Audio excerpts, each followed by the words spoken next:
Story 1. The Creepy Roommate. It was my first year at university, and I just finished settling into my dorm room. My family had left, and later that day my roommate showed up. Right away, I could tell this guy was painfully awkward. I introduced myself as Dan, extending my hand for a handshake. He froze, stared at my hand like it was alien, then let out a nervous chuckle before giving me a limp, awkward grip. He didn't even offer his name until I asked. It was Dale. I tried to spark some conversation, but his responses were curt, just yes or no, paired with uneasy smiles or laughs. Soon we were both sitting on our beds, glued to our laptops, silent. Frustrated, I considered requesting a new roommate, convinced anyone would be better than Dale. He seemed like just a shy kid at first, but I soon realized he was far stranger. I met some cool people on my floor, which was a relief.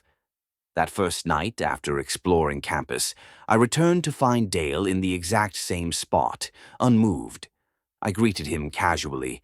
"Hey, Dale, what's up?" No response, as expected. It was 9:30 p.m., and with nothing else to do, I switched off my lamp and went to bed. Sleep didn't come easily, though.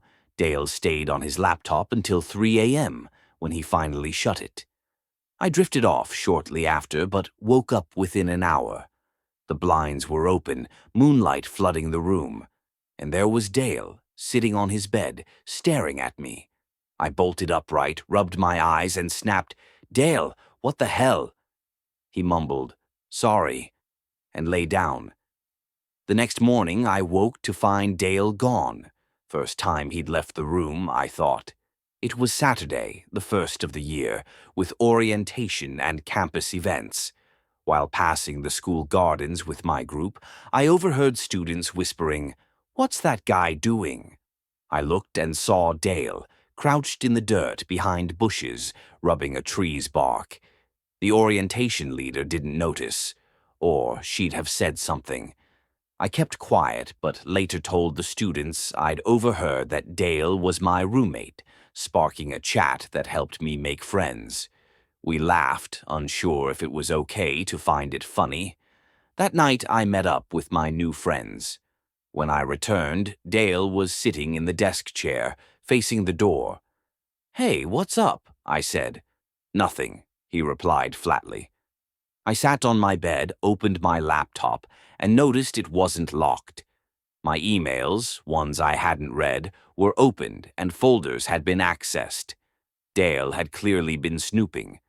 When I confronted him, he shouted, "No," before I even finished my question. His guilt was obvious, but I didn't push it. I was moving to a new dorm the next day, so I let it slide. As I got ready for bed, I noticed my clothes seemed rearranged. I said nothing, knowing I'd be gone soon. That night I woke to a zipper sound. Turning on the lamp, I caught Dale rummaging through my bag. I confronted him and he stammered, "I thought you had my toothbrush." It was a pathetic lie, but I didn't escalate. He was clearly off. The next day I met my new roommate in the same building. He wasn't the most outgoing, but he was leagues better than Dale. That night, after a good chat, we turned off the lights and went to sleep. For the third night in a row, I woke to an odd noise, a faint clicking, coming irregularly every 30 seconds. I got up, hoping it was something harmless like a creaky floorboard. But as I searched, I realized the sound came from outside the door. The common area's nightlight let me see through the peephole. Someone's scalp, head bowed, face hidden. The clicking was the doorknob being jiggled. I called campus police, who arrived in minutes. When I opened the door, they had Dale in cuffs.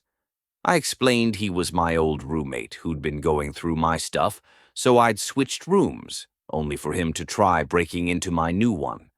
They took him away. I never saw him again. Whether he was suspended or expelled, I don't know. The ordeal with Dale still haunts me sometimes.